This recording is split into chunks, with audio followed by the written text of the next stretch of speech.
is that number two is we have to resist the enemy. The enemy wants that separation. The enemy's going to remind you why you can't draw nigh to God. The enemy's going to remind you why you don't need to go to church. Or the enemy's going to remind you of all the things. You have to resist the enemy because the enemy is on his job. He says he comes to steal, kill, and destroy. And I want to tell you that he does not get tired of doing those three things. You must resist the enemy. Because the enemy is not just going to lay down and let you draw near. He's not going to, not without any type of opposition in your life. You have to resist the enemy. Put up a fight. In 1 Corinthians chapter 15, verse 1, it says, "Now, brothers and sisters, I want to remind you of the gospel I preached to you, which you received, on which you have taken your stand." Verse 2 says, "By the gospel you are saved, if you hold firmly to the word I preached to you. Otherwise, you believed in vain." Why is it saying hold firmly? Because you're going to need that in order to resist. The reason why it's so important to get in your word is because you're going to need it. In season, out season. So maybe not every message that I preach, maybe it not been in for the season that you're in or the scriptures that we've been given. But it's going to be a time and a place where you need them. And we have to hold firmly to the word that he's already given us. That's how you resist the enemy. The enemy, he's the accuser of brother. So he has to accuse you. He has to tell you a lie. That you're not worthy. You're not capable. It's not going to work out for you. Well, look how dumb you look. You know what they're going to say about you. You know what they're going to think about you. You know, well, you're too good. You have to show them that you're not like everybody else. You need to make sure that they are comfortable as well. The accuser of brother.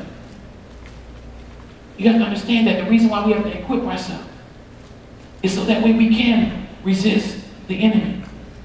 Because there will be a time where you're going to need it.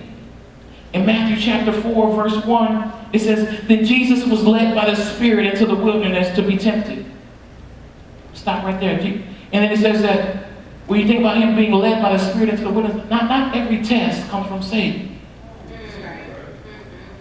I told y'all a few weeks ago, this process of grace is cyclical. It comes in cycles. Right? We all talk about we want to be raised, we're here in this church, we're raising believers to levels of greatness. In order to go to the next level, there's a certain amount of things that you need to conquer, things that you need to be able to complete before you go to that next level. So once you pass that test and you pass that test with flying colors, God says, okay, now you're ready for elevation.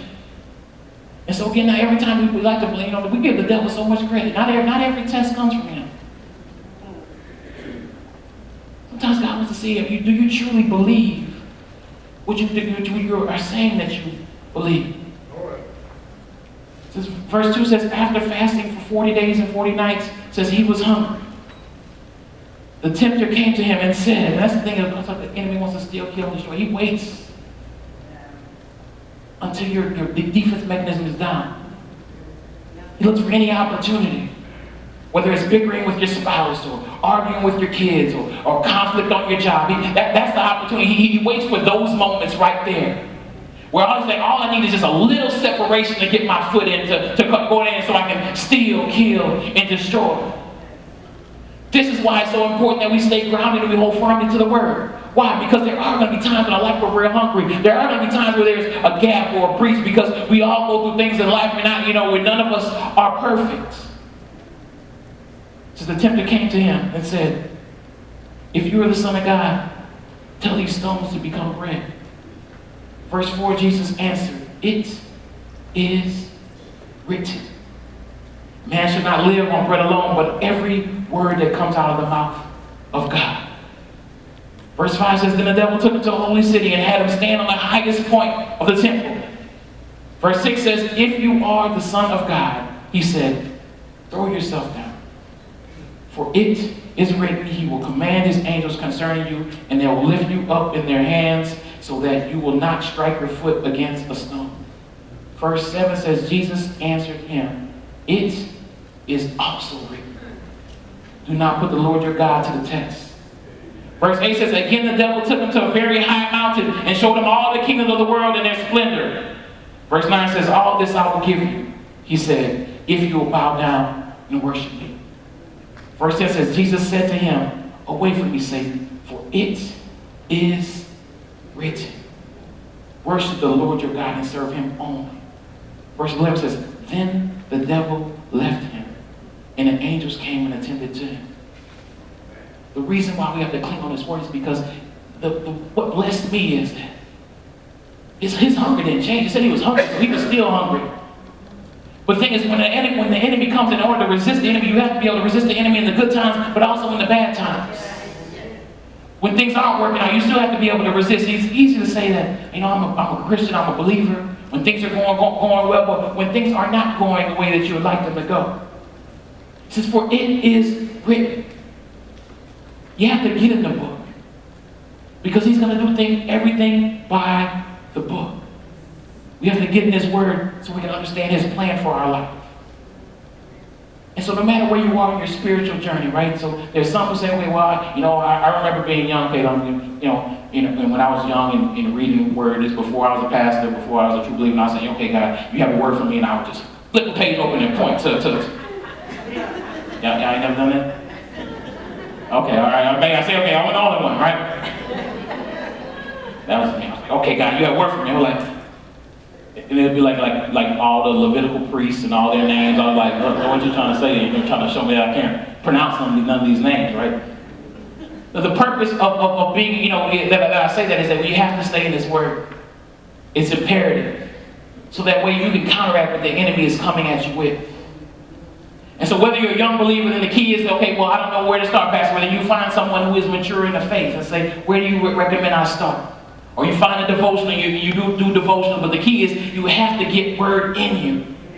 We're a word-based church, so Sunday after Sunday, Wednesday after Wednesday, if you come to Spanish church every first Saturday, whatever the case may be, we continue to deposit that word on the inside of you. You need to go back and apply it and read it again so that way it can be on the inside, so that way when you are hungry and that breach is exposed, that you will be empowered with the word in order to resist the enemy. If you do not have word in you, you do not have power. If you do not have power, you cannot resist the enemy.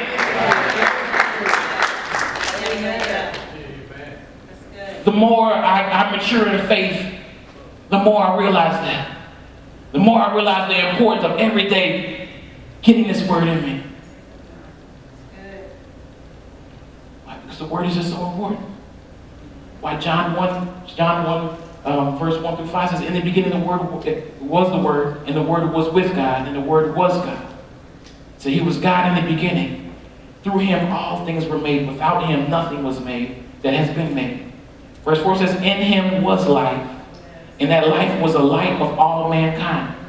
Verse 5 says, the light shines in the darkness, and the darkness has not overcome it. That's why you stay in the Word. Because when you stay in the Word, He stays in there with you. It's saying that I've never lost a battle. That's somebody who I want on my side, someone who's always guaranteed to win. God's saying, I don't care how dark it gets, darkness cannot overcome His Word. He's saying, I am the Word. So in order to resist, we have to first make sure that we stay in the Word. My prayer for the last 3 weeks is, Lord, show me where I need to submit, and show me where I need to resist. There's some things some areas where you need to submit that you're not aware of. I can guarantee you. Talking about giving God full, complete control of your life. But there's also some things that we entertain that we should be resisting. So as you grow as a mature believer, you realize, God, where should I submit? Where should I resist? That's the way you can apply these scriptures to your life, by doing that. To resist, you have to resist the enemy. I was reminded of, I had a conversation with a member in this church. It was a while back, and they were just telling a story about how they had a conversation with their father, and whenever they saw anything that was ungodly, they would, that he would yell out, "Flee!" And I was laughing while I was preparing this message. But then something grabbed a hold of me while I was doing it. When I started off jokingly saying it, but then I realized that even as a pastor, sometimes in life, things can be deposited. We don't even realize that they've been deposited in our life. I realized that, God, if there's anything inside, Lord, I need you to expose it. God, I cannot continue to preach your word, cannot continue to do the things that you've called me to do, God, if you do not expose the areas where I need to continue to be working on. And God, he revealed something to me. He said, do you want it to stay there? Do you want it to stay there? God, I don't like this. I don't want it to stay there. And I was in the house, I was all by myself. You need to tell it to go. And I opened my door. And I yelled, flee. And then I kept on saying it. And I kept on speaking it. And then something right there in my house, all by myself, I began to open all the doors of my house. Enemy, if I've given you a foothold in any area of my life, you have to go. So I opened the door and I began to say, flee. I went to the front door and the back door. I went upstairs. I went in the kids' room. God, whatever, anything that I'm allowed to come into this body, and you have to go. You cannot resist the enemy that you're in a relationship with. You're trying to resist the enemy that's also your roommate. It's time to open up this door and you got to tell the enemy that it's time to flee. I'm telling you there's power. And somebody, if anyone, I believe, by faith, on the count, I just need you to say flee. 1, 2, 3. Flee. Get them out of your house. Get them out of your marriage. Get them out of your finances. Get him out of your mind. Get him out of your business. Just get him out of your life. 1, 2, 3. Flee. Flee. Flee. And I got delivered that day right there. I've been doing a lot of things.